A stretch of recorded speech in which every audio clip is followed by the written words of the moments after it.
Mbak Rin? Ya, sudah, Pak. Sudah, Pak. Oke, Mbak Dila, selamat bergabung.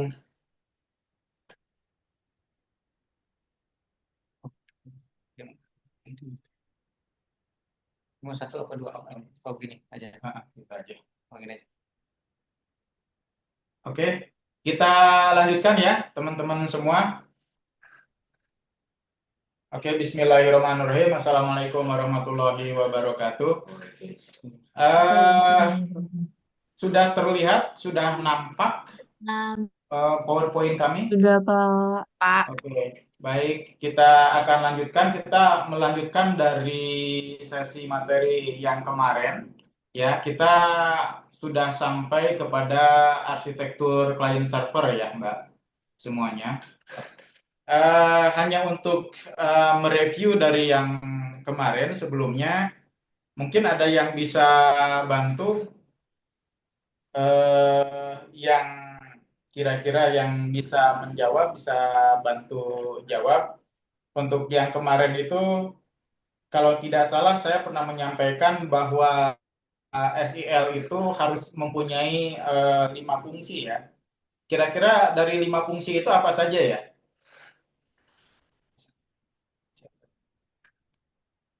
Sebentar, kelihatan. Tunggu gini.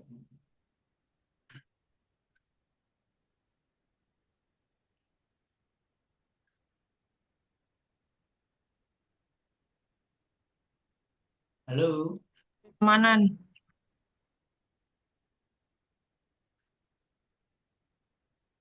halo, Ya, Pak. ya, bisa mendengar suara kami di sini? Ya, Pak. Oke, ya untuk mereview dari sesi kemarin, materi kemarin, mungkin ada yang bisa menginformasikan kepada kita semua LAS itu atau SIL itu ada 5 fungsi. Di antaranya adalah 1 sampai dengan 5. Eh, apa saja kira-kira? Manajemen data ya, Pak. Mhm. Oke, sama-sama kita sambil mereview ya, Mbak, Mas, semuanya. Jadi untuk LAS itu sendiri ada 5 fungsi. Yang pertama adalah tentunya dari fungsi pendaftaran pasien. Yang kedua adalah fungsi pemeriksaan laboratorium itu sendiri.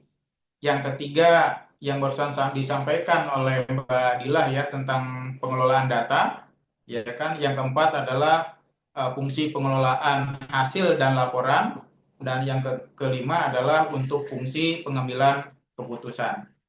Gitu ya kira-kira, bisa diingat-ingat kembali atau nanti kemudian dibuka kembali catatannya. Nah, kemudian eh, ada 6 komponen yang ada di dalam sistem informasi laboratorium. Ya, yang pertama apa saja kira-kira? Boleh mengacak, tidak harus berurutan. Komponen dalam sistem informasi laboratorium. Registrasi. Hmm, hmm, hmm. Oke, jadi saya coba mereview kembali bahwa ada 6 komponen di dalam sistem informasi laboratorium. Yang pertama adalah hardware atau perangkat keras ya, seperti komputer dan lain sebagainya. Kemudian yang kedua adalah software, betul ya. Yang ketiga Ya, ada Pak. komponen network atau jaringan. Kemudian yang keempat ada komponen database ya atau data ya. Terus yang Jaringan, kelima ada prosedur. processing unit service, betul ya? Oke, dan yang Betul, Pak, keenam, sama penggunanya. oke betul, atau pengguna user atau brandware ya. Kalau boleh tahu masnya siapa yang barusan? Zidan, Mas Zidan ya. Zidan ya. Oke, Mas Zidan. Ya, Oke. Sip, sip. Oke. Jadi ada 6 komponen ya di dalam sistem informasi laboratorium itu. Ini memang wajib di dalamnya ataupun ada di dalam sistem informasi laboratorium itu ada 6 komponen tadi. Baik. Kemudian tujuan utama dari sistem informasi laboratorium itu apa saja kira-kira tujuan utamanya? Minimal saya menyebutkan tadi ada kemarin ada 4, tetapi feel free aja teman-teman, ada literatur yang menyatakan lebih dari 4 ya monggo, gitu kan, silakan. Jadi ada 4 tujuan utama di dalam sistem informasi laboratorium itu sendiri. Kira-kira apa saja? Meningkatkan efisiensi, kecepatan pelayanan.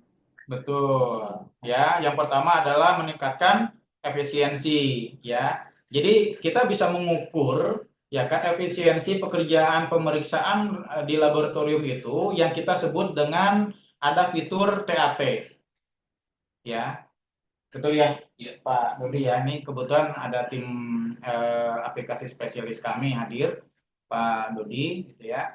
Jadi ada TAT di mana dalam penelitian di tahun 2010 ya oleh Darin, ada penelitiannya ternyata dalam satu penelitian disebutkan bahwa diawali dengan registrasi, terus kemudian pengambilan sampel, ya, sampai dengan pemeriksaan, pelaporan, sampai dengan verifikasi dan validasi akhir, gitu kan, itu lebih kurang membutuhkan waktu 60 menit atau selama 1 jam, ya seperti itu. Nah, sehingga dari TAT bisa mengukur nih dari efektivitas ataupun efisiensi waktu, ya. Itu yang pertama untuk meningkatkan efisiensi.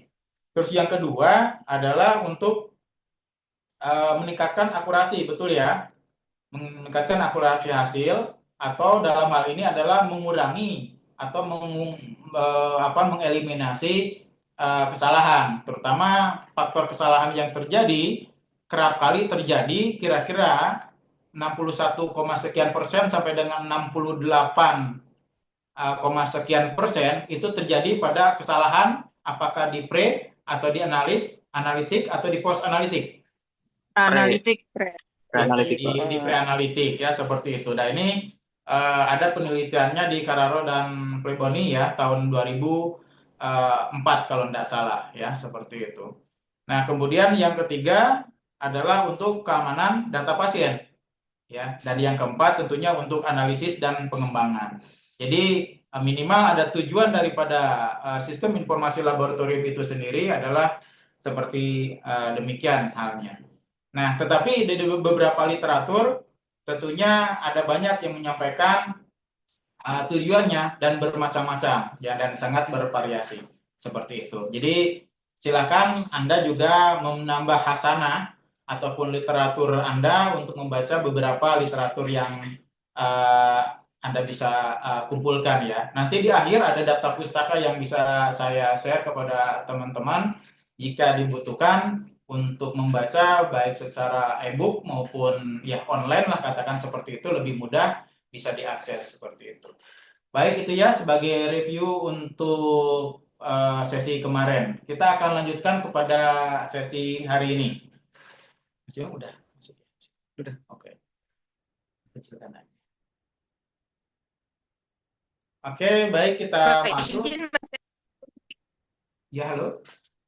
materi kemarin dikasih ya Pak ya? Oke, nanti kita kita share ya setelah materi berakhir. Ya, nanti akan kita share ya. Saya kirim ke siapa? Ke Mbak Dila atau ke Mbak yang konteks saya Mbak Dila ya kemarin ya. Boleh. Oke. Iya Pak. Baik.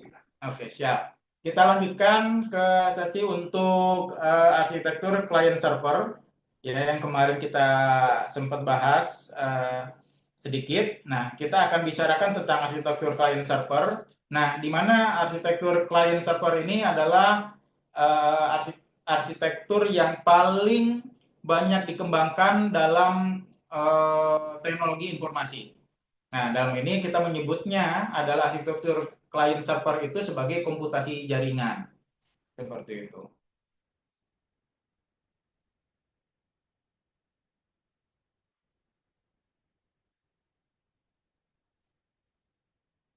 Oke.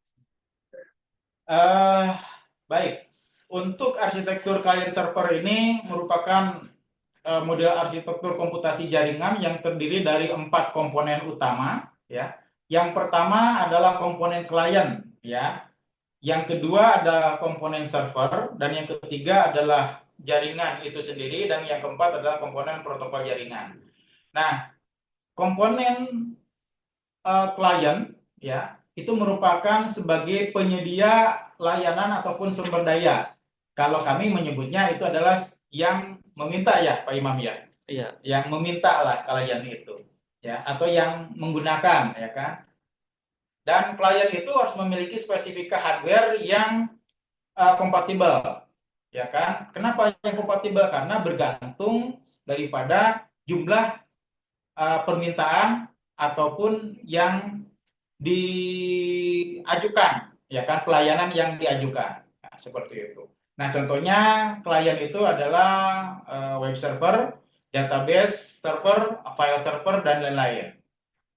Nah, yang kedua adalah servernya, ya. Servernya itu adalah perangkat yang mengakses layanan dari server. Berupa apa? Ini lebih cenderung kepada hardware-nya, ya, lebih cenderung kepada hardware-nya, yaitu contohnya adalah komputer, laptop, smartphone, atau tablet, ya. Terus yang ketiga adalah jaringan. Jaringan adalah media yang menghubungkan antara server dengan klien, ya, seperti itu. Jadi antara si klien yang meminta server yang melayani, maka akan dihubungkan oleh jaringan. Nah, jaringan itu apa saja? Kemarin Pak Imam sudah menyampaikan bahwa ada kabel Ethernet, ya kan, ada menggunakan WiFi atau ada koneksi internet, seperti itu. Terus yang keempat, komponen yang keempat adalah protokol jaringan.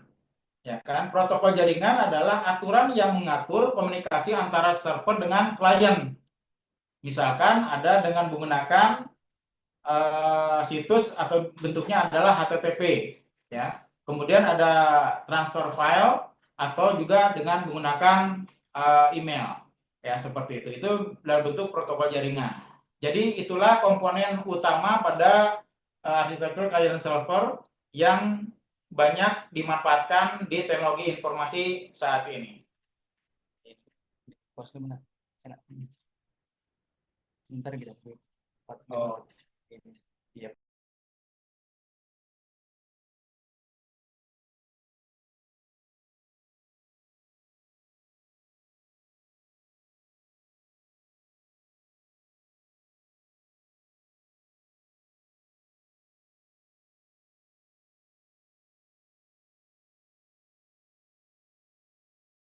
Oke. Salah penulisan ya? Iya, Oke, coba. Tadi dibalikin bisa. Nah, ini server. Oh, oke, ya, oke. Iya. Oke. Oh, iya. Mohon maaf, ini agak apa namanya salah penulisan ya. Ada salah penulisan di mana kalau untuk klien, ya kan, Ini. sebagai ya. Jadi untuk klien ini sebagai contoh ya. Jadi kebalik nih. Iya. Angka tulisannya ya. Iya. Oke. Baik. Oke, kita lanjutkan. Oke. Untuk kelebihan daripada arsitektur client server, ya, yang pertama adalah manajemen terpusat, ya, di mana data dan sumber daya itu dikelola secara terpusat di server sehingga lebih mudah diatur dan diamankan. Karena manajemennya itu terpusat, ya, seperti itu, sehingga mudah untuk dikelola ataupun dimonitor. Nah, yang kedua adalah skalabilitas, ya kan, di mana jaringan client server dapat dengan mudah diperluas dengan menambah jumlah server ataupun klien yang baru ataupun yang lainnya jika dibutuhkan untuk ditambahkan. Nah, yang ketiga adalah untuk keamanan yang lebih baik. Ya, tentunya oleh karena datanya terpusat, ya kan, maka keamanan pun akan lebih baik, di mana server dapat dilengkapi dengan sistem keamanan seperti firewall ataupun dengan teknologi enkripsi untuk melindungi data. Yang keempat, adalah efisiensi sumber daya. Nah, kenapa? Karena klien tidak perlu memiliki sumber daya yang besar karena sebagian besar prosesnya dilakukan oleh server. Salah satunya juga adalah semua processing dilakukan oleh server, bahkan penyimpanan data juga bisa dilakukan di dalam server itu sendiri. Sehingga efisiensi sumber daya, baik sumber daya tenaga manusia maupun sumber daya alat-alat juga relatif akan lebih hemat seperti itu. Nah, ini tadi yang saya sampaikan di awal, ini kalau misalkan disebut dengan arsitektur terpusat, bisa melihat dari gambarannya seperti ini. Jadi terpusat ya di sini. Jadi baik semua termasuk terminal input data, kemudian arsip data, ya kan, device printer dan lain sebagainya terpusat dalam satu dalam satu server ya di dalamnya. Kemudian ini arsitektur yang tersebar, di mana akan tersebar di beberapa cabang pengelolaan data, ya seperti itu. Nah, ini yang disebut dengan yang tadi kita bahas tentang arsitektur client server, ya. Di mana ciri khas daripada arsitektur client server ini akan menghubungkan antara beberapa komputer dan jaringan terhubung ataupun terdistribusi melalui hub ataupun switch, ya seperti itu. Baik, tadi di awal pada saat pembukaan kita Mbak Dila menyampaikan tentang fitur ya. Nah, ini kita akan bahas tentang fitur-fitur yang ada di dalam Laboratorium Information System. Nah, diawali sebelum kita membahas tentang fitur, ada dua kaidah interoperability yang memang saat ini yang sedang diwajibkan ataupun diharuskan dalam suatu sistem informasi laboratorium, yaitu tentang yang pertama adalah HL7 ya kan, atau HL7 Code Level 7 internasional ya kan. Yang kedua adalah tentang LOING ya seperti itu. Nah, di mana HL7 ini adalah memastikan agar semua pemrograman yang ada di yang menjadi software dalam suatu sistem teknologi informasi, dalam hal ini adalah LAS, dapat menggunakan bahasa apapun yang mengembangkan aplikasinya dengan spesifikasi atau dengan mekanisme pertukaran data secara seragam, yaitu dengan menggunakan HL7 ya. Dan selain HL7 juga untuk menghubungkan bahasa menghubungkan dengan aplikasi, yaitu disebut dengan API. API itu adalah Application Programming Interface ya seperti itu. Itu untuk HL7. Nah, terus kemudian untuk yang kedua, kaidah yang kedua adalah menggunakan istilah LOING ya kan.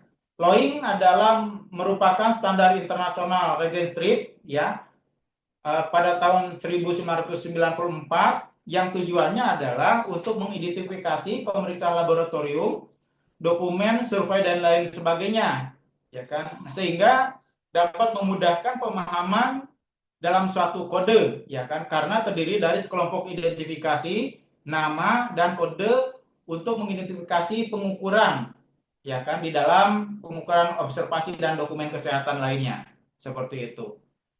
Nah, maka LOING juga dibuat untuk memfasilitasi pertukaran data laboratorium sesuai dengan standar HL7 yang telah digunakan di institusi klinis.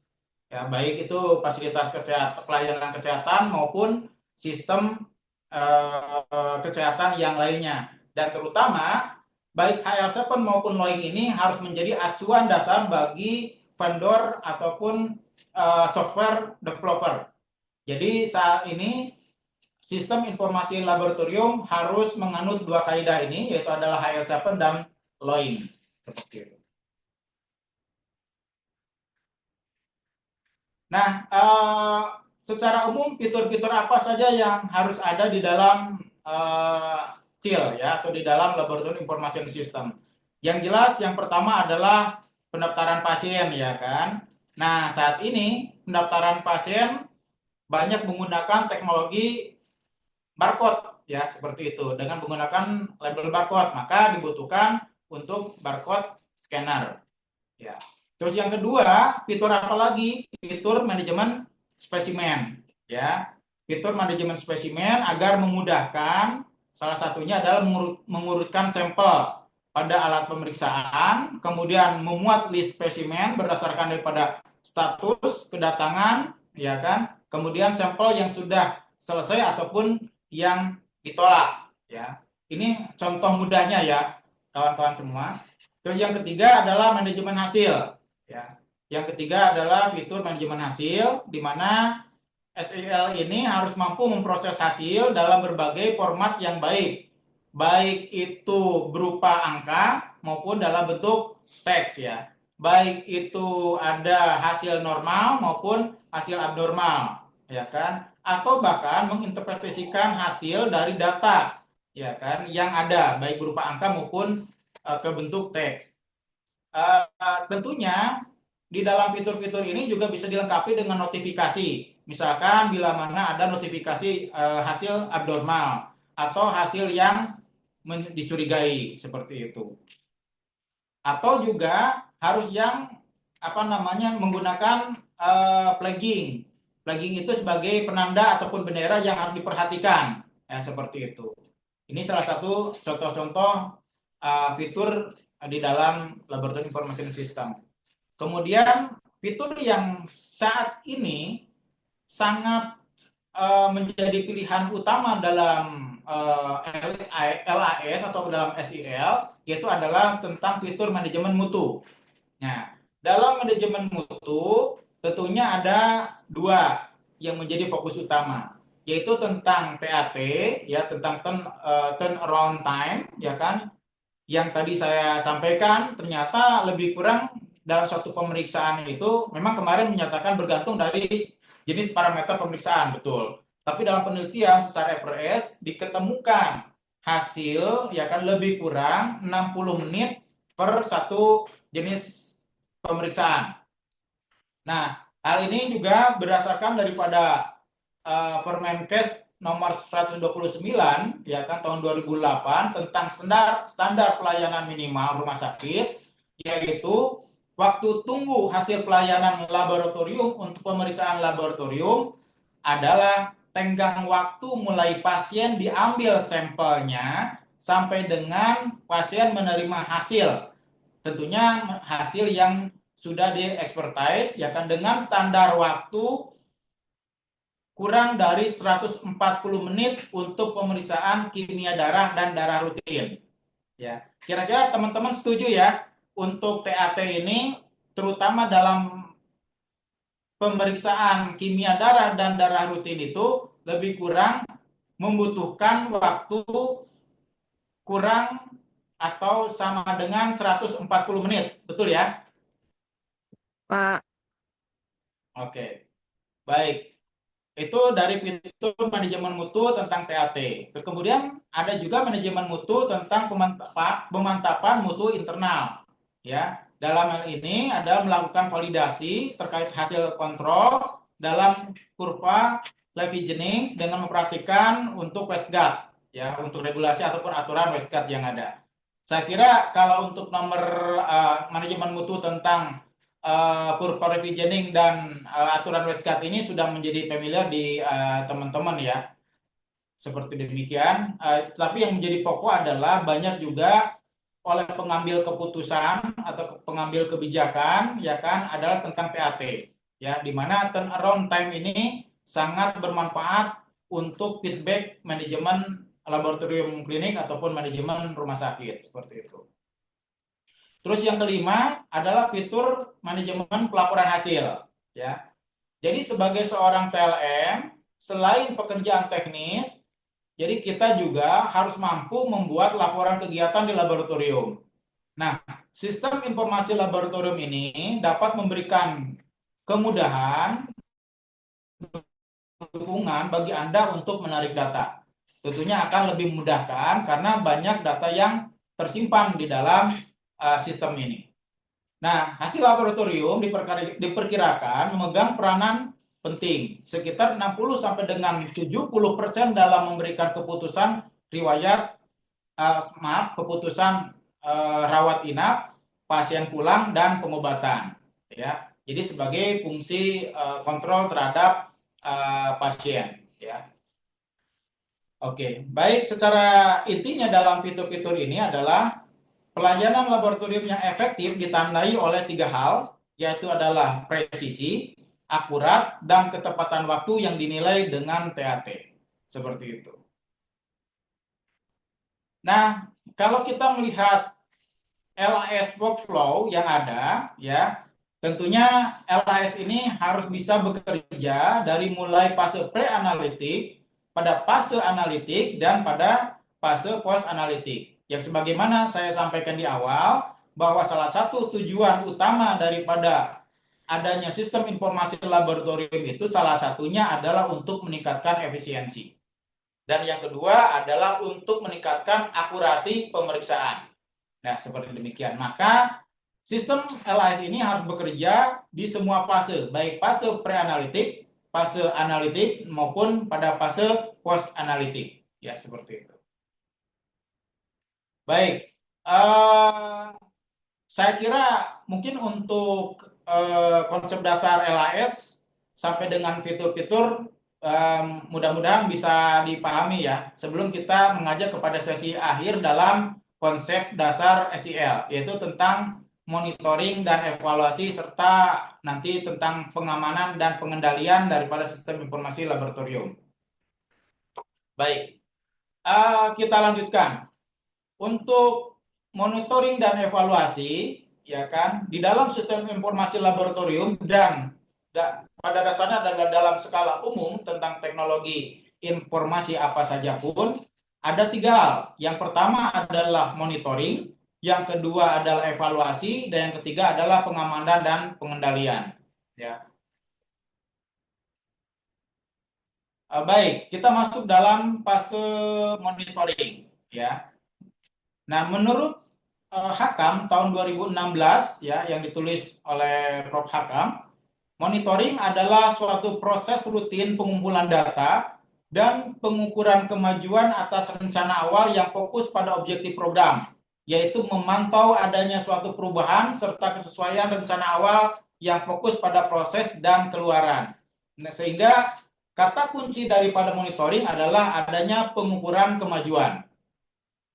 Nah, dalam definisi yang lain, monitoring adalah pengawasan yang juga merupakan proses pengamatan, pemeriksaan, pengendalian, dan pengoreksian dari seluruh kegiatan organisasi. Kata kunci dari monitoring yang lain adalah pengamatan, pemeriksaan, pengendalian, dan pengoreksian. Ya. Dalam definisi yang lain juga, bahwa monitoring adalah suatu mekanisme yang sudah menyatu untuk memeriksa bahwa semua program berjalan sesuai dengan harapan dan rencana awal. Nah, kata kunci dalam definisi yang lain, monitoring ini adalah pemantauan agar supaya sesuai dengan harapan dan tujuan dari suatu program. Ya, seperti itu. Nah, jenis-jenis monitoring ya ada 2. Yang pertama adalah pengawasan eksternal dan internal, yang kedua adalah pengawasan langsung dan pengawasan tidak langsung. Nah, untuk pengawasan eksternal dan internal, yang pertama adalah pengawasan eksternal adalah pengawasan dari pihak luar. Ya. Bisa oleh suatu institusi ataupun lembaga auditor dari luar. Ya, tentunya yang harus dipikirkan adalah bila mana dilakukan ada faktor pembiayaan yang cukup besar. Yang kedua adalah pengawasan internal. Nah, biasanya pengawasan di internal itu dilakukan oleh tim TLM itu sendiri. Ya kan, tentunya dengan penggunaan sistem informasi laboratorium yang ada, dan biasanya juga didukung oleh tim IT bersangkutan yang ada di dalam rumah sakit ataupun klinik itu sendiri. Terus jenis monitoring yang kedua adalah tentang pengawasan langsung dan pengawasan tidak langsung. Ya, di mana pengawasan langsung adalah pengawasan yang dilakukan dengan cara pemeriksaan di dalam laboratorium itu sendiri. Jadi pengawasan tidak langsung adalah pengawasan yang dilakukan tanpa mendatangi langsung laboratorium. Jadi bisa pengawasan langsung itu langsung kepada mendatangi laboratorium itu sendiri. Yang kedua adalah pengawasan yang tidak langsung, pengawasan yang dilakukan tanpa mendatangi langsung laboratorium, tapi hanya melihat dengan data-data dan laporan yang ada. Seperti itu. Oke. Terus kemudian monitoring juga berdasarkan dari aspek waktu. Yang monitoring bisa dilakukan monitoring rutin dan monitoring tidak rutin. Ya. Monitoring rutin yang jelas dilakukan pengawasannya terhadap sistem itu sendiri secara berkala. Bisa misalkan per 3 bulan, bisa saja per 6 bulan, atau bisa saja dalam 1 tahun dilakukan misalkan 2 kali, atau per 1 semester 1 kali, atau bahkan 1 tahun. Tapi yang jelas monitoring harus tetap dilakukan. Yang kedua adalah monitoring tidak rutin. Jadi monitoring yang dilakukan sewaktu-waktu, ya, bisa dilakukan monitoring mendadak, atau itu disebut dengan pengawasan atau inspeksi mendadak, ya kan, atau bisa saja dilakukan jika misalkan memang ada kebutuhan-kebutuhan insidentil sehingga langsung dilakukan pengawasan, ya, seperti itu. Nah, tadi saya sampaikan, kembali lagi saya tekankan bahwa pengawasan eksternal biasanya dilakukan oleh tim audit dari luar rumah sakit, tetapi harus dipikirkan tentang efisiensi dana, karena pasti akan mengeluarkan dana. Dan sebaiknya pengawasan langsung dilakukan oleh kita semua sebagai seorang TLM. Seperti itu. Nah, terus kemudian tadi itu kita bahas tentang monitoring, kita masuk dalam evaluasi sistem informasi laboratorium. Ya. Evaluasi sistem informasi laboratorium berasal menurut WHO, ya, definisinya adalah suatu cara yang sistematis untuk mempelajari berdasarkan pengalaman dan mempergunakan pelajarannya atau pengalamannya itu untuk memperbaiki kegiatan-kegiatan yang sedang berjalan serta meningkatkan perencanaan yang lebih baik untuk kegiatan masa yang akan datang. Jadi per definisi evaluasi dari WHO ada kata kuncinya adalah suatu cara sistematis mempelajari berdasarkan pengalaman yang ada, dan pembelajaran itu untuk meningkatkan perencanaan yang lebih baik di masa yang akan datang. Nah, evaluator siapa saja? Ya jelas, evaluator ada 3. Yang pertama adalah tim audit khusus pelaksana evaluasi, baik yang ditunjuk, ya kan, atau diserahkan ke lembaga evaluator dari luar, atau tim auditor dari luar. Yang kedua, ada tim audit internal, ya kan. Terus yang ketiga adalah tim audit eksternal, ya. Baik tim audit eksternal yang berbadan hukum, maksudnya organisasi bisnis, maupun yang ditunjuk, ya, seperti itu. Terus kemudian pelaksana evaluasi, ya. Pelaksanaan evaluasi bisa menyeluruh, baik dari organisasi laboratorium itu sendiri, ya kan, kemudian terhadap SDM personal yang bertanggung jawab dari masing-masing lini, ya kan, terus kemudian evaluasi terhadap teknologi SIL itu sendiri. Kalau misalkan kawan-kawan menggunakan teknologi SIL yang dari vendor, ya tentunya evaluasi kepada vendornya, ya, seperti itu. Terus yang kedua adalah evaluasi sistem aspek tertentu. Ya, aspek tertentu adalah lebih cenderung kepada non teknis, ya kan. Contoh adalah perilaku user misalkan, seperti itu. Atau juga kebijakan organisasi. Maksudnya kebijakan organisasi itu adalah manajemennya, kan, seperti itu. Itu dari evaluasi, ya. Kemudian untuk audit sistem informasi, ya kan. Untuk audit sistem informasi, tentunya yang diharapkan adalah yang pertama adalah kesesuaian, ya. Kesesuaian yang dimaksud adalah untuk memperoleh kesimpulan atas aspek kesesuaian, yaitu menyangkut kerahasiaan, menyangkut integritas, menyangkut ketersediaan, menyangkut kepatuhan, dan menyangkut kinerja.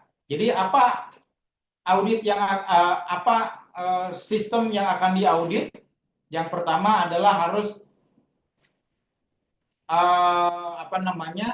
harus mendapatkan nilai tentang kesesuaian ya. Yang kedua adalah untuk mendapatkan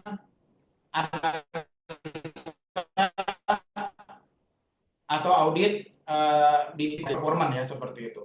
Nah, di mana untuk audit sistem informasi ini difokuskan untuk memperoleh kesimpulan atas kinerja. Pertama adalah efektivitas, yang kedua adalah efisiensi, dan yang ketiga adalah keandalan. Ya, seperti itu. Jadi ada dua hal yang menjadi fokus dalam audit ya. Tadi yang disampaikan kembali ke atas.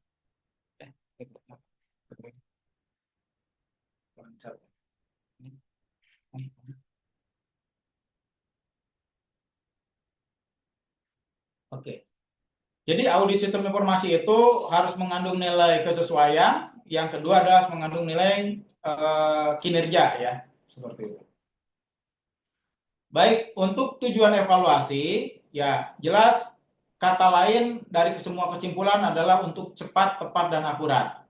Ya, yang pertama tujuan evaluasi untuk efektivitas, yang kedua adalah kinerja, yang ketiga adalah efisiensi. Oke.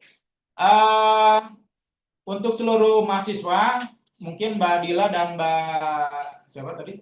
Ini. Rini, Pak. Mbak Rini ya, Mbak Rini sama Mbak Dila.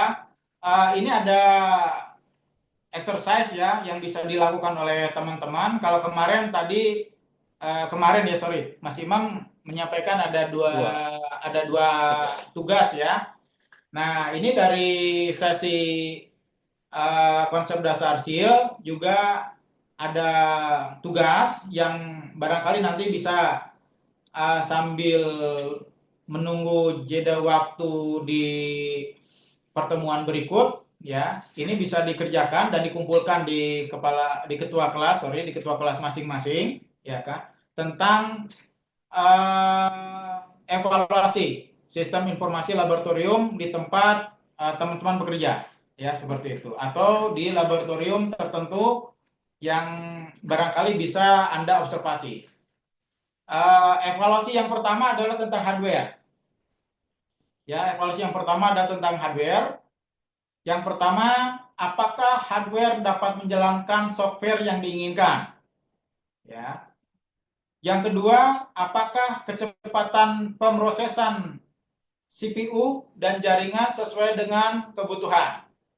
Ya. CPU itu adalah Central Processing Unit. Ya. Terus yang ketiga, apakah media penyimpanan ataupun hard disk yang ada itu memadai?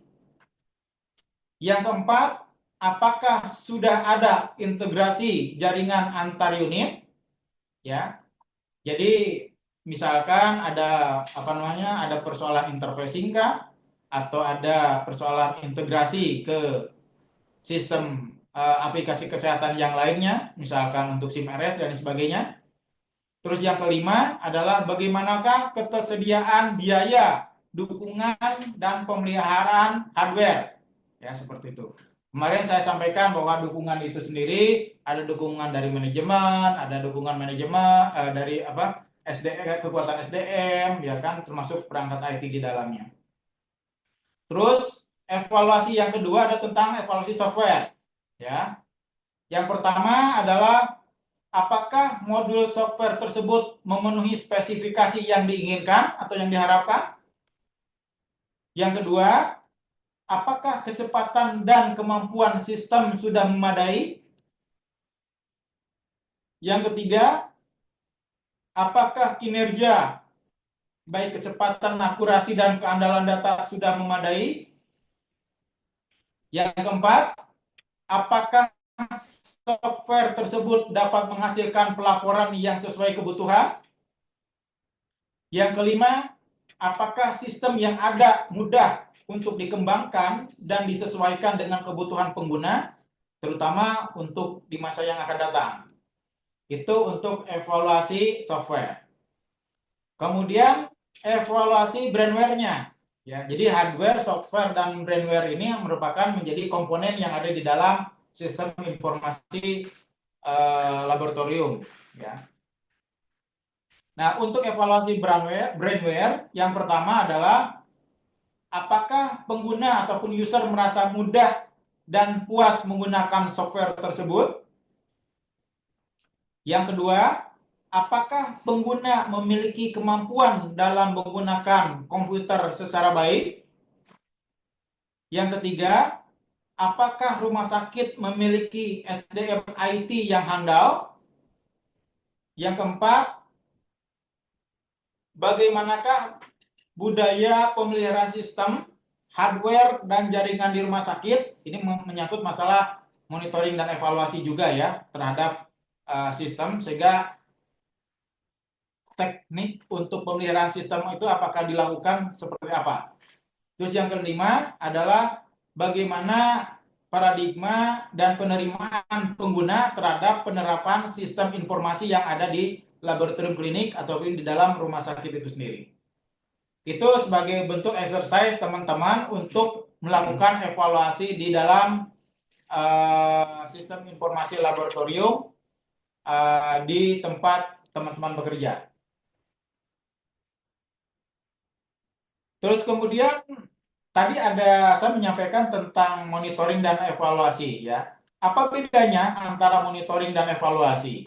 Nah, ini ada indikator utama, ada 6, lebih kurang ada 5 indikator utama. Ya, yang pertama, perbedaan antara monitoring dan evaluasi tentang kapan waktunya. Nah, kalau monitoring dilakukan terus-menerus, kalau evaluasi setiap akhir program berakhir, ya, atau setelah program berakhir. Nah, terus apa yang diukur? Kalau pada monitoring, yang diukur adalah output dan proses, ya kan? Kalau dievaluasi, dampak jangka panjang kelangsungan, ya seperti itu. Terus kemudian di monitoring siapa yang terlibat? Tentunya input, kegiatan, dan kondisi, ya kan? Kalau evaluasi adalah orang luar dan orang dalam, ya seperti itu. Terus kemudian sumber informasinya, monitoring itu dari mana? Umumnya orang dari dalam, tapi kalau evaluasi seluruh dokumen, baik internal maupun eksternal. Terus penggunanya siapa? Kalau di monitoring, yaitu pasti penggunanya adalah manajer dan staff. Kalau evaluasi, pasti adalah baik semua stakeholder lah, kalau kita bicarakan ya, semua yang berperan dalam sistem informasi laboratorium itu sendiri. Kemudian pengguna hasilnya siapa? Atau pengguna hasilnya apa? Bentuknya adalah kalau di monitoring biasanya berupa feedback koreksi minor terhadap program. Nah, kalau evaluasi koreksinya bersifat mayor terhadap program. Jadi secara keseluruhan atau dalam jumlah skala besar ya untuk dievaluasi itu. Kenapa? Karena di dalamnya mengandung tentang perubahan kebijakan, strategi yang akan datang, kemudian apakah program ini akan dilanjutkan atau akan berakhir seperti itu. Nah, di sesi terakhir adalah tentang pengamanan dan pengendalian. Tadi saya sampaikan bahwa 3 tema terakhir adalah tentang monitoring, evaluasi, dan pengamanan serta pengendalian. Ya. Tujuan utama dari keamanan informasi pertama adalah tentang kerahasiaan, yang kedua adalah tentang ketersediaan akses informasi, yang ketiga adalah masalah integritas, yang keempat adalah tentang penggunaan yang sah ataupun yang benar ya, legitimate seperti itu. Nah, karena tadi membahas tentang keamanan, data security, ya kan? Maka kita berpikir tentang satu terutama ancaman. Nah, ancaman itu berupa apa? Ancaman aktif, baik pun tentang ancaman pasif, ya seperti itu. Nah, nanti ada di sesi berikutnya juga ada informasi tentang jenis serangan cyber security, ya kan? Seperti phishing, malware, ya kan, password attack, ransomware, SQL injection, URL interpretation, dan DOS attack. Ya. Nah, ini 7 jenis serangan cyber security ini yang menjadi tren ke depannya atau saat inilah ya. Dan untuk tren yang kedepannya akan memungkinkan jenis serangan cyber security ini akan semakin meningkat. Tapi saya kira teman-teman hanya sekedar tahu saja, karena nanti jika kemudian ada peminatan untuk mendalami teknologi informasi, akan diperdalam oleh teman-teman sendiri tentang jenis serangan cyber security ini. Nah, sebagai informasi, tadi ada ancaman, kemudian ini ada jenis mata-mata dalam teknologi informasi, ya kan? Ada banyak, cuman saya tidak akan mengupas satu persatu, ya kan? Ada mata-mata karena keinginan tahu, ada mata-mata yang memang tujuannya untuk merusak, kemudian ada yang hanya ingin popularitas, atau bahkan karena dia akan menyusup karena tertarik dalam suatu data, kemudian bisa mengambil atau mencuri data itu sendiri. Nah, tadi ada ancaman, ya sekarang ada serangan. Ya, serangan kita mengenal terkenal ada dengan hijack, ya kan, kemudian dengan serangan virus dan sebagainya, ya. Kita juga mengenal mungkin ada terkena dengan virus Trojan, ya, seperti itu, atau misalkan worm, ya, seperti itu, kena worm, kena Trojan dan sebagainya. Kemudian kita masuk dalam pengendalian, ya, di mana pengendalian dalam data informasi, teknologi informasi ini ada banyak. Yang pertama adalah pengendalian teknis, yang kedua adalah pengendalian akses, yang ketiga adalah pengendalian kriptografis, yang keempat adalah pengendalian fisik, dan yang kelima adalah pengendalian formal dan informal. Yang akan kita bahas adalah tentang pengendalian akses. Nah, di dalam pengendalian akses ada 3 hal yang secara umum biasa dilakukan. Yang pertama adalah identifikasi pemakai atau user identification. Ya, biasanya dengan menggunakan identitas ataupun password ID, ya, seperti itu. Yang kedua dengan pembuktian keaslian pemakai atau user authentication, ya. Tentang bagaimana mengidentifikasi pembuktian, ya, pembuktian biasanya dengan menggunakan kartu ID, ya kan, atau dengan identification chip yang lainnya. Terus yang ketiga adalah dengan otorisasi pemakai. Ya, otorisasi pemakai biasanya diberikan untuk mengakses data-data ataupun file yang lebih banyak. Nah, ini pemberian hak terhadap seseorang, seperti itu. Yang secara khusus, ya. Kalau yang lain secara umum tidak bisa diberikan otorisasi, tapi kalau ini misalkan hanya untuk level tertentu diberikan otorisasi, ya kan, untuk mengakses sebuah file ataupun data. Saya kira dalam konsep dasar informasi laboratorium ini menjadi catatan-catatan pentingnya adalah bahwa di dalam sistem informasi laboratorium tentunya softwarenya ataupun sistemnya harus user friendly, ya, mudah untuk digunakan. Terus kemudian sistem informasi laboratorium itu sendiri, softwarenya harus dapat berinteraksi dengan berbagai instrumen laboratorium yang ada, dan tentunya harus juga bisa berintegrasi atau berintegrasi dengan sistem informasi kesehatan lainnya seperti SIM-RS terintegrasi, atau bahkan lebih jauh juga terintegrasi dengan BPJS dan rekam medik elektronik. Kemudian yang catatan penting yang kedua, bahwa sistem informasi laboratorium itu sendiri harus memenuhi kelengkapan modul tentunya yang dibutuhkan, ya. Dalam hal ini adalah misalkan kelengkapan modul laboratorium patologi klinik, mikrobiologi, patologi anatomi, bank darah, ataupun bahkan unit transfusi darah rumah sakit. Catatan penting yang ketiga, bahwa sistem informasi laboratorium ini sendiri harus memiliki fitur sesuai dengan kebutuhan dan keinginan user dan manajemen laboratorium klinik itu sendiri. Kemudian yang keempat, bahwa sistem informasi laboratorium itu sendiri menggunakan kaidah interoperabilitas saat ini, yaitu menggunakan HL7 dan LOIN. Saya kira dari saya itu saja, teman-teman sekalian. Nah, ini sebagai daftar pustaka yang barangkali nanti teman-teman bisa akses atau teman-teman baca sebagai bahan literatur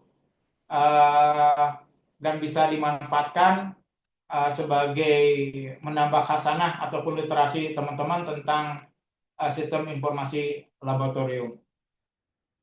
Barangkali dari saya dicukupkan sekian dulu. Semoga menjadi ilmu dan informasi yang bermanfaat buat teman-teman, wabil khusus untuk saya sendiri beserta tim. Sekian, mohon maaf lahir batin bila mana ada kesalahan ucap ataupun kata.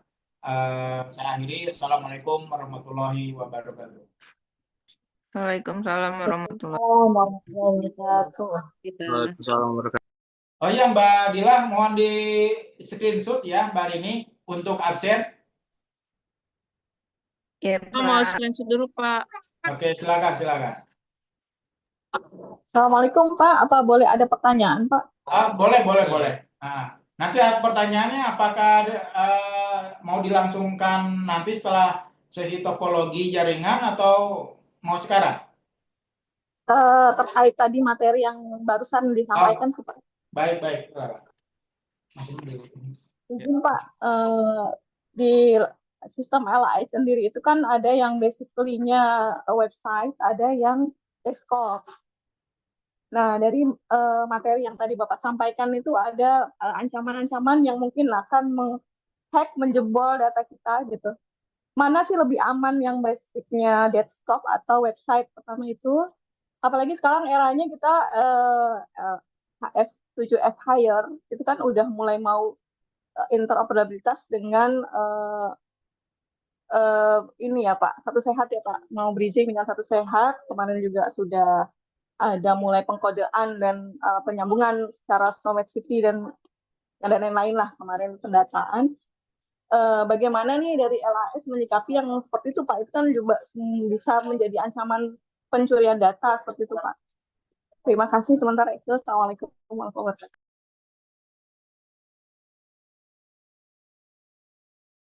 Baik, mungkin ada yang lain sambil nanti kemudian kita siapkan untuk jawabannya.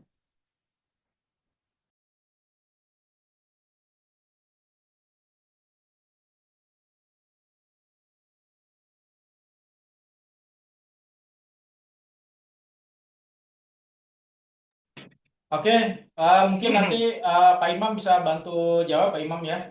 Iya. Silakan. Ya, kalau mana yang lebih baik terhadap penyerangan data dari segi tadi beberapa metode serangan yang dilakukan oleh hacker ya, baik itu hacker internal maupun hacker eksternal ya. Di sini bisa jadi katakan internal dan eksternal karena kenapa? Karena orang dalam pun bisa dikatakan menjadi hacker ya. Contoh misalnya. Iya betul Pak. Ya, contoh misalnya ada suatu rekanan kita resign ya, resign dalam catatan, dalam tanda kutip, resignnya maaf ya, maksudnya kurang baik gitu ya. Nah, dengan sirgap, dengan cekatan tim kita itu, rekanan kita itu menyimpan data-data penting atau merekam data-data penting, akses data-data penting sehingga dia bisa leluasa dengan mengakses data di luar dari perusahaan kita. Ya, itu kenapa perlu ketika memang rekanan kita resign itu harus dikoordinasikan ke bagian IT terkait untuk dilakukan pemblokiran hak aksesnya. Baik itu akses email, login, ataupun segala macam yang sudah diberikan kepada rekanan kita tersebut. Jangan sampai rekanan kita resign, pemblokiran baru dilakukan 1 bulan atau 2 bulan atau bahkan 3 bulan berikutnya oleh tim IT ya. Itu yang menjadi faktor di kitanya dulu nih, di faktor internal kitanya dulu. Itu faktor hacker di internal kita, kemungkinan yang terjadi. Dan kalau misalnya memang itu terjadi, hacker internal kita itu terjadi pembobolan, itu tidak bisa dipungkiri dan tidak bisa dicegah. Karena mereka ya sudah tahu sistem kita di dalamnya seperti apa, hak aksesnya seperti apa. Yang mungkin ketika memang serangan itu terjadi, yang jadi permasalahan adalah backup data. Dari tim IT harus dengan periodik melakukan backup data secara harian, mingguan, atau bulanan ya. Sehingga ketika terjadi serangan itu terjadi, merecovery data itu tidak terlalu jauh. Misalnya database chaos atau korup, jadi bisa di restore 1 hari belakang atau seminggu yang lalu, itu tidak terlalu jauh datanya dari data real saat ini gitu. Itu tujuannya kan tujuan dalam membackup data ya. Itu salah satu serangan yang dari internal. Kalau misalnya serangan dari eh, eksternal, bisa jadi serangan itu yang tadi disebut adalah phishing ya, phishing, malware, worm segala macam. Bisa jadi itu kan phishing itu ketika eh, apa si rekanan kita menerima email blast yang dimana isinya untuk menginformasikan data-data krusial, misalnya mohon update password email Anda karena sudah expired. Padahal email domain yang kita terima itu bukan domain dari email kantor ya, misalnya gitu ya. Misalnya email kantor kita mrk-diagnostic.co.id, tapi kita dapat email untuk mereset passwordnya itu bukan dari domain yang kita kenal. Nah, itu kan kadang-kadang kita sebagai pengguna eh, lupa tuh. Wah, kita suruh ngereset password nih. Karena periodik password kita sudah kadaluarsa. Nah, kita main eksekusi aja. Nah, itu bisa jadi salah satu faktor ya. Sehingga tercurilah data autentikasi kita. Dan ketika tadi pertanyaan mana yang lebih baik, eh, apa aplikasi desktop atau web berdasarkan web based ya. Kalau menurut saya dua-duanya sangat baik, tapi apa kedua-duanya juga memiliki kelemahan dan kelebihan masing-masing ya. Kalau untuk jadi tergantung kita. Kalau misalnya kita berjalan di jaringan lokal, itu bagaimana manajemen kita untuk mengcover autentikasi di lokal kita sendiri. Kalau misalnya kedua-duanya terpublish, data itu terpublish, seperti yang saya sampaikan kemarin, data yang sudah terpublish ke dunia cloud, ke dunia hosting ya, itu adalah milik bersama ya. Jadi tidak ada data yang tidak aman. Jadi di dunia ini tidak ada server, tidak ada database yang aman. Walaupun hosting itu menjamin keamanan eh, lapis 3, lapis 1, 2 atau 3 gitu ya. Itu tidak ada yang aman. Karena kenapa? Karena semuanya itu pasti mempunyai celah. Dan celah-celah itu adalah yang tadi saya sampaikan. Bisa jadi hosting ini kita berangkat di salah satu penyedia hosting ya. Bisa jadi hosting itu bisa dijebol karena yang tadi rekanan dari IT hosting itu resign dengan tidak baik. Karena dia sudah mengetahui isi dalamnya, diobrak-abrik autentikasi pelanggan-pelanggan yang ada di dalamnya. Bisa jadi juga apa namanya dari penyedia ISP ya. ISP itu Internet Service Provider. Contohnya kayak Telkom, Bisnet, First Media, Indosat. Nah, itu juga jadi salah satu ancaman juga. Di mereka pun, di penyedia ISP pun tidak menjamin keamanan data itu 100% tidak terjebol ya. Pasti mereka akan menjawab meminimalisir ke pembobolan data itu dilakukan. Makanya mereka ada menjual firewall yang sampai ratusan miliar. Contohnya kayak kita kayak kemarin data kita dijebol, data apa namanya? Data apa namanya yang pendudukan? Saya lupa. Kayak kemarin yang kasus Tokopedia yang dijebol datanya pelanggan. Nah, itu salah satunya. Sekarang kita bisa lihat sekelas Tokopedia yang tentunya IT-nya expert, terus firewall-nya juga yang mungkin harganya bukan ratusan juta lagi ya. Pastinya firewall-nya itu harganya miliaran. Terus data kependudukan kita, kemarin kita juga sempat dijebol juga tuh di apa Kementerian Kominfo. Nah, data itu juga bisa dijebol. Karena kenapa? Tadi serangan-serangan itu tidak memungkiri, tidak bisa dibendung. Tidak bisa dibendung karena ya kita sudah kompak di bagian lokal. Kita sudah melakukan SOP dengan benar ketika karyawan yang resign langsung diblokir. Tapi kita tidak bisa tahu bagaimana kinerja hosting kita. Nah, kita nggak bisa tahu bagaimana kinerja data center kita. Apakah mereka sudah melakukan SOP yang benar atau tidak gitu kan ya. Jadi yang menjadi catatan tadi SOP untuk membackup data ya.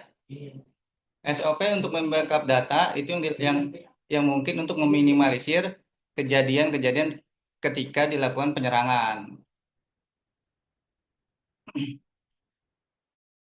Dan kalau misalnya memang untuk mana yang lebih efisien, saya merekomendasikan yang versi web based ya. Saya merekomendasikan untuk versi web based karena kenapa? Kalau versi web based itu yang terkini lah.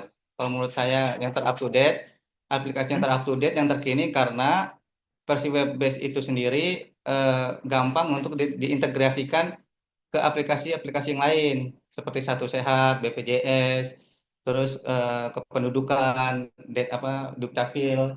Karena sekarang aplikasi itu berkembang melalui cloud system ya, cloud system. Jadi pengembangannya lebih fleksibel dibanding dengan versi desktop gitu. Tinggal bagaimana ketika data itu dipublish ke hosting, si pihak kita harus membackup data. Jangan sampai kita mempercayakan 100% ke penyedia hosting ataupun ke penyedia data center tanpa membackup data di internal kita.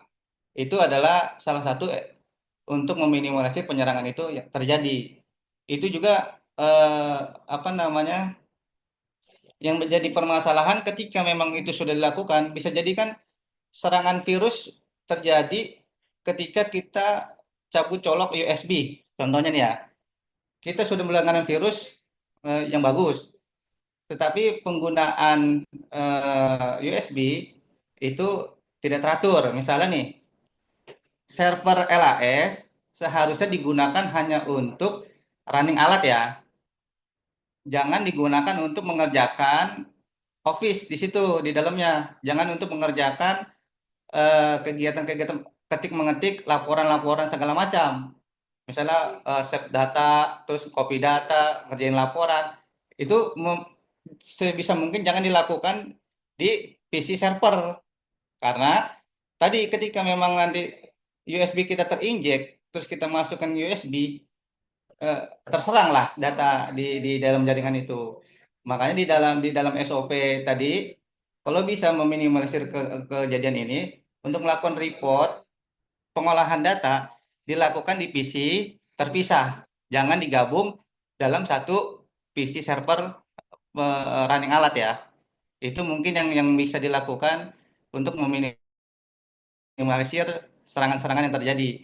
Tapi secara umum data yang sudah dipublish ke dunia halayak itu tidak bisa dibendung, tidak bisa dilakukan 100% pengamanan.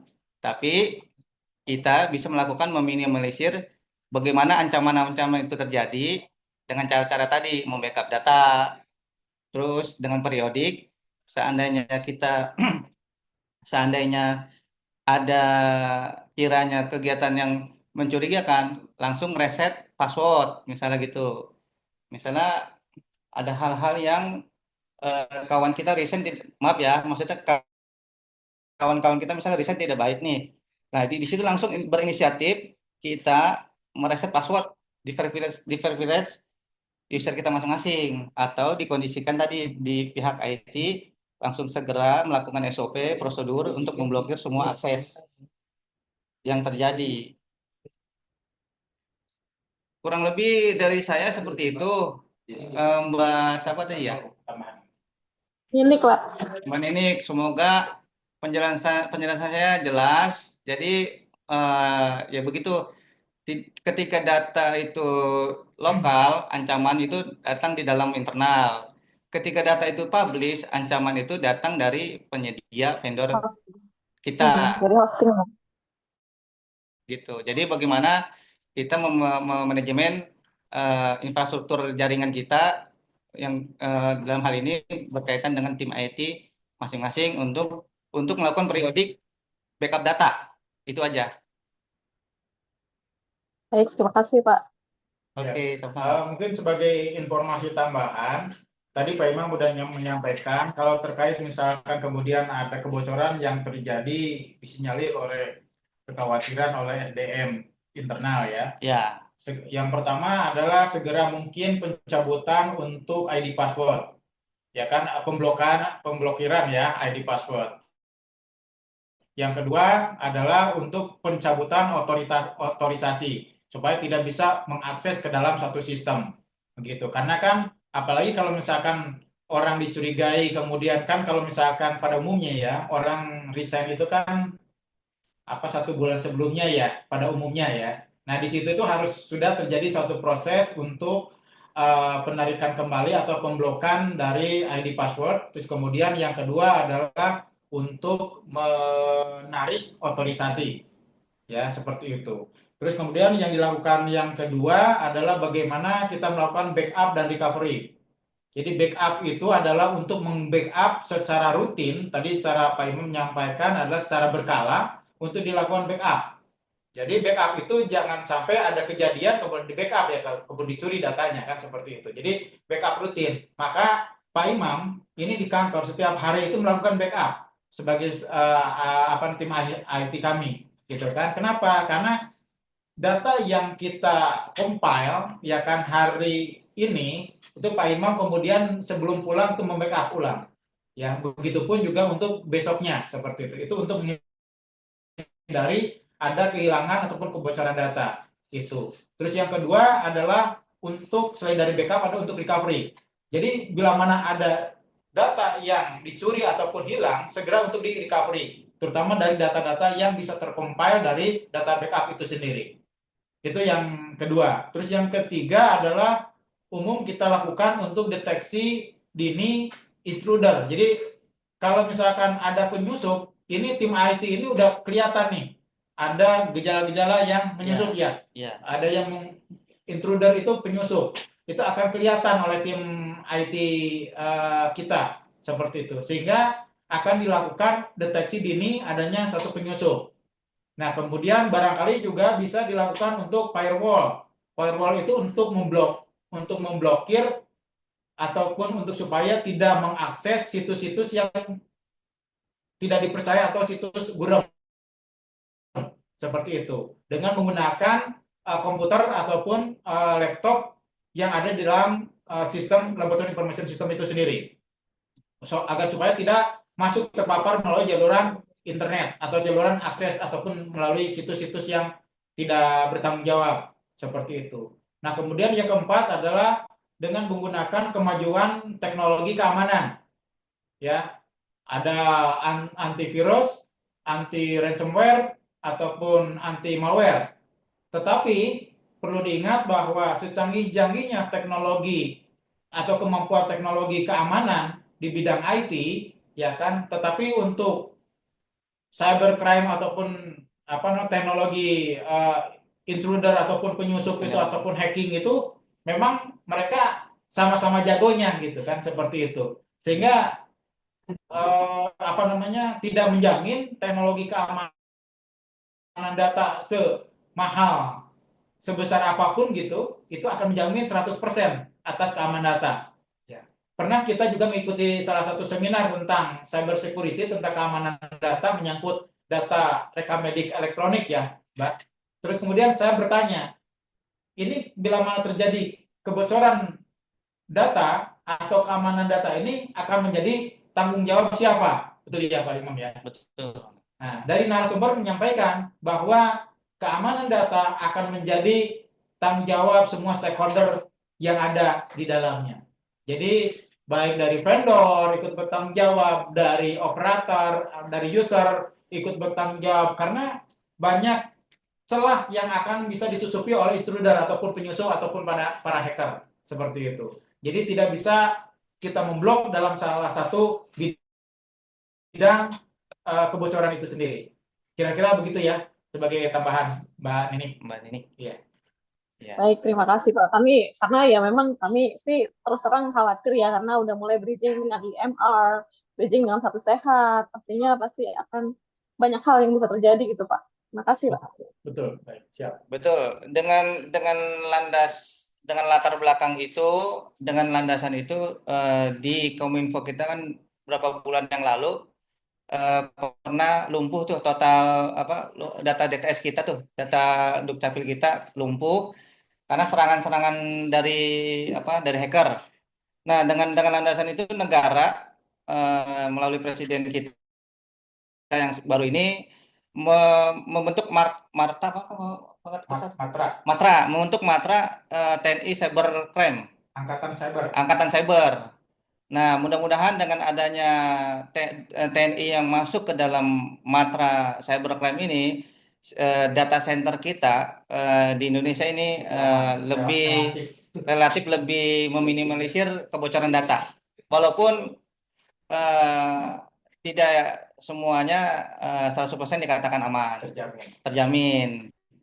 Semoga Bapak-bapak TNI kita bisa menjadi hacker-hacker putih, hacker-hacker yang melawan hacker-hacker hitam di dunia maya. Iya. Gitu. Oke. Baik, Mbak Nini, itu barangkali ya mudah-mudahan bisa terpuaskan atas jawabannya. Ya. Matra. Oke. Barangkali ada yang lain.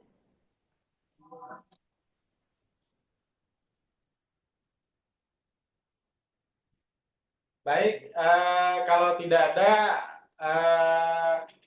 sepertinya untuk topologi jaringan akan kita sampaikan di pertemuan minggu depan sebelum praktikum ya. Iya. Nah, jadi tolong disampaikan Mbak Dila dan Mbak Rini untuk minggu depan masih ada sekitar 1 jam pertama untuk sesi teori tentang topologi jaringan. Nanti kemudian dilanjutkan berikutnya untuk sesi praktikum, dan pertemuan hari kedua di minggu depan full akan praktikum. Ya, betul Pak Imam ya, seperti itu. Iya. Baik, Pak. Ya, nanti disesuaikan. Oke. Barangkali itu saja dari kami. Semoga di pertemuan kali ini ada manfaatnya, dan kita akhiri. Sekian. Wassalamualaikum warahmatullahi wabarakatuh. Waalaikumsalam. Waalaikumsalam. Ya, nanti untuk materi ke Mbak Dila ya, saya kirimkan ya. Boleh, Pak Cep. Oke, ya, makasih. Assalamualaikum. Waalaikumsalam.